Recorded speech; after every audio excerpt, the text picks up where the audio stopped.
सेवा दर्शन सबैजनालाई। यहाँ भने चाहिँ आज हामीले अर्को आइटम बनाउँदैछौँ। यो चाहिँ हो चिकन स्याफाले आज खानामा। अनि यो चाहिँ म र भाइ मिलेर बनाउँदैछु। कस्तो भएको छ के भएको छ हेर्दै जानुहोस् न ल। सबै भिडियोमा हालेको छु नि। कस्तो कालो प्याज पो छ त यो त कालो कस्तो पिरो छ हो अघि काटेर पानी हालेर राख्नु पर्छ त है आटा चाहिँ म दिन्छु म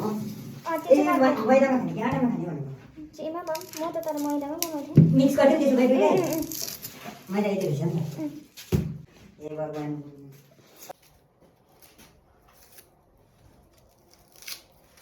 आटा मुछ्नु म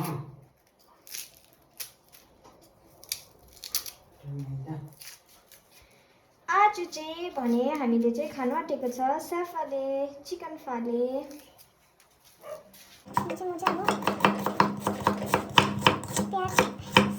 प्याज काट्नु जस्तो के यस्तो गर्दिनु अल्छी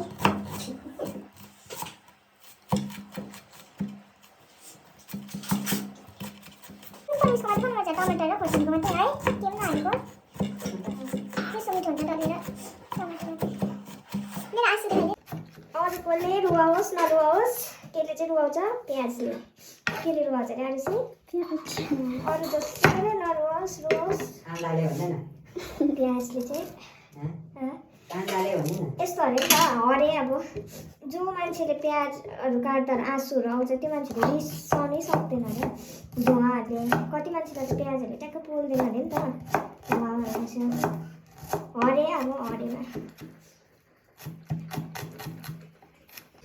यहाँ चाहिँ भाइले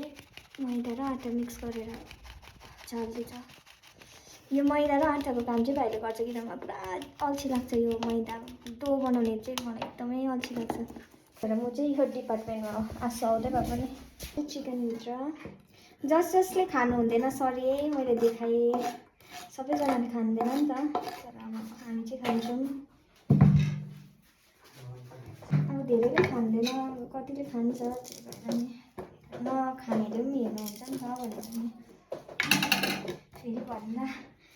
मासु पो बनाएछ त मासु किन खाएको भनेर के भन्नु है।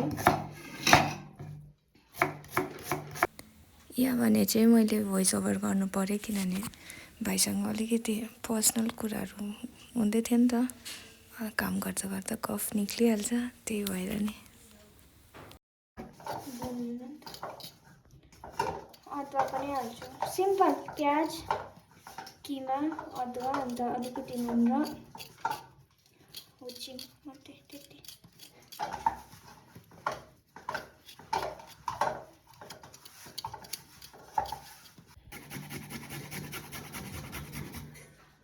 अदुवालाई चाहिँ यसरी चप गऱ्यो भने चाहिँ फेरि डल्लै डल्लै हुन्छ नि त कि अन्त त्यो भएर ग्रेट गऱ्यो भने चाहिँ सबै जग्गामा सबैपट्टि छरिन्छ भनेर नि।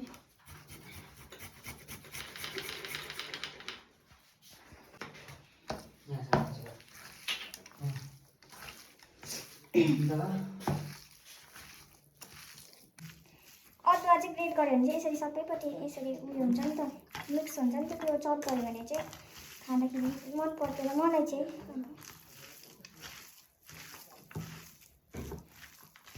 जति यसरी मिक्स गर्छ त्यति जुसी हुन्छ।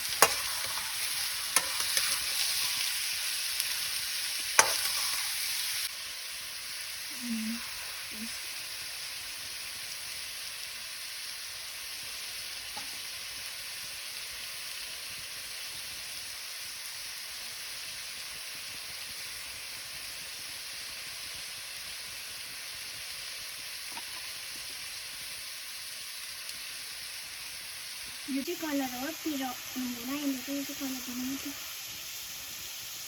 नसोच्नुहोस् भक्कु कलर भन्नु होला भनेर चिन त अरू बेला चाहिँ खाँदैन तर अब यसो मोमो चलाउनु लागि फर्स्ट फेरि होटेलमा पनि खाँदैन नि त त्यो हो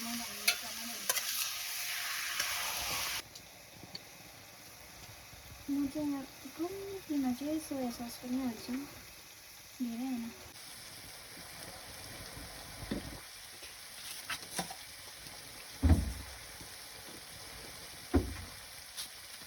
अब यसलाई चाहिँ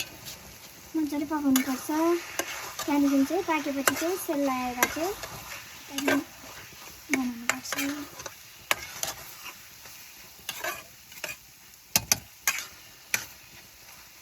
अब भने चाहिँ यो हाम्रो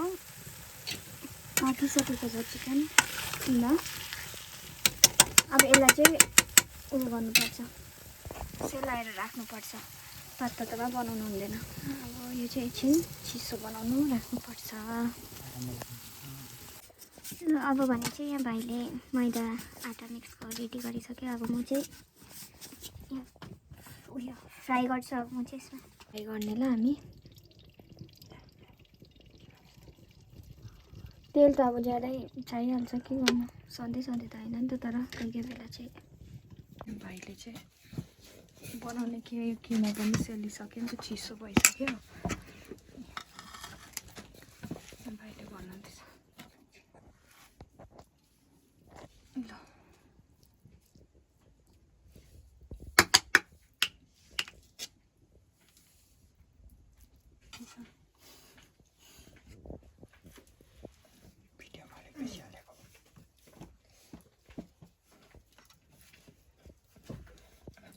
मेरो चाहिँ यस्तो यो फोल्ड गर्दा चाहिँ नङले गर्दाखेरि अलिक राम्रो हुँदैन नि त त्यही भएर भाइलाई चाहिँ बनाऊ भनेको म चाहिँ यता फ्राई गर्ने डिपार्टमेन्टमा केही देख्दैन म देखाउँछु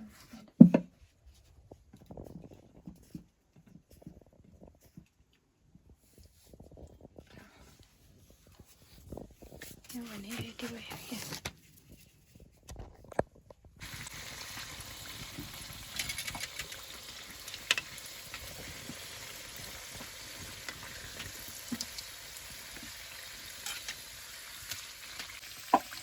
भित्रको किमा त पहिला पाकिसकेपछि चाहिँ हामीले पकाउने क्रममा चाहिँ यो मैदा र आटा मात्रै हुन्छ तेलले पनि लाग्छ यसरी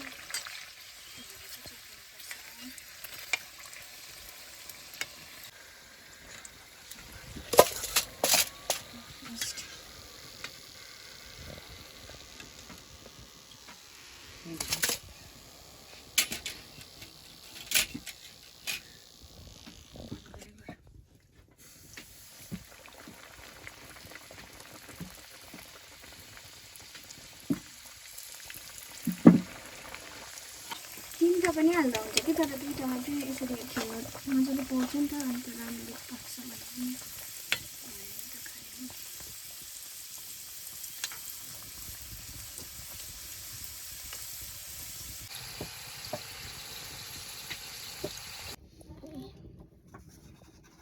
यति बन्यो अझै यहाँ बनिँदैछ